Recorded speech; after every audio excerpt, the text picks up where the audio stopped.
మహేష్ బాబు హీరోగా రాజమౌళి తెరకెక్కిస్తున్న చిత్రం ఎస్ఎస్ఎంబి 29. భారీ బడ్జెట్ ఈ మూవీ అయితే తెరకెక్కుతుంది. అదే స్థాయిలో విడుదల చేసేందుకు రాజమౌళి గారు ప్లాన్ చేస్తున్నారు. కెన్యాలో షూటింగ్ చేస్తున్న సందర్భంగా ఆ దేశ మంత్రి ముసాలియా ముదావాదిని మూవీ టీం మర్యాదపూర్వకంగా కలిసింది. అక్కడ జరిగిన మీటింగ్లో ముఖ్యాంశాలను మంత్రి గారు పోస్ట్ చేశారు. దాదాపు 2 దశాబ్దాలుగా రాజమౌళి గారు సినీ ఇండస్ట్రీలో కొనసాగుతున్నారు. చాలా శక్తివంతమైన కథలను, విజువల్స్ను, లోతైన సంస్కృతిని ప్రపంచానికి చాటి చెప్పడంలో ఆయన ఎంతో ప్రసిద్ధి చెందారు.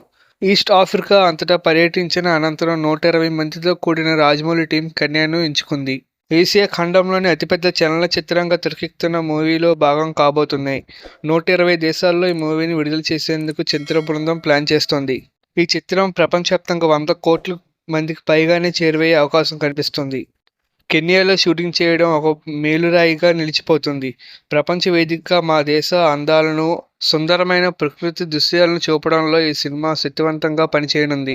ఎస్ఎస్ఎంబి 29 చిత్రంలో కెన్యా తన చరిత్రను ప్రపంచంలో చూపడానికి సిద్ధంగా ఉంది. ఈ విషయానికి గర్వంగా ఉంది అని ఆయన పేర్కొన్నారు. అమెజాన్ అడవుల నేపథ్యంలో సాగే ఈ కథలో చాలా మంది విదేశీ నటులు కనిపించనున్నారు. భారతీయ భాషల్లో పాటు విదేశీ భాషల్లోనూ దీనిని డబ్ చేస్తున్నట్లుగా ఇప్పటికే వార్తలు వస్తున్న విషయం తెలిసిందే. భారతీయ చిత్ర పరిశ్రమలో ఇప్పటి వరకు చూడని సరికొత్త ప్రపంచాన్ని రాజమౌళి గారి చిత్రంలో చూపించనున్నారు అని రచయిత విజయేంద్ర ప్రసాద్ గారు గతంలో ఒక ఇంటర్వ్యూలో తెలిపారు.